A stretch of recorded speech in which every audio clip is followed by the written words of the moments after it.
好多人以為蛋白質食得多就係好，但係唔同嘅動物蛋白就有唔同嘅營養優勢，配搭呢個副因子先至可以能夠真正發揮作用啊！植物蛋白同埋呢個蛋白粉嘅氨基酸唔完整，生物利用率非常之低，缺乏自然伴隨嘅 B 群維生素同埋礦物質，最好避免。重點係選擇優質嘅來源，草飼啊、放養啊或者野生捕獲嘅動物蛋白質。以下係針對常見問題推薦嘅最佳蛋白質：老化、肌肉流失。蛋係最容易消化，適合胃酸不足者。紅肉含有呢個亮氨酸，維持呢個肌肉。牛肝補 B 群維生素。貧血，生蠔嘅鐵最高，牛肝 B12 最多。紅肉亦都含呢個鐵同埋 B12嘅。動物來源嘅吸收率係高於植物嘅。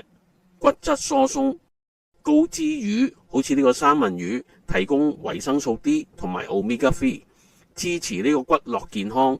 發炎、抑鬱、高血壓，好似三文魚呢啲高脂魚含有呢個豐富嘅 Omega 3抗發炎。DHA 改善情緒，穩定血壓。黃斑部病變，蛋黃含有葉黃素同埋呢個玉米黃素。生蠔含豐富嘅鋅。焦慮，牛肝補 B 群維生素，幫助神經系統鍛煉肌肉。紅肉含有鋅、鐵同埋氨基酸，提升呢個睾固酮。膽結石，好多貝類佢都會含有豐富嘅牛磺酸，促進膽汁嘅流動。脂肪肝，蛋黃含有呢個高膽鹼，支持呢個肝臟排毒。糖尿病，高脂魚同埋草飼牛。蛋白質依照個人嘅狀況嚟選擇，能夠大幅提升吸收同埋效果。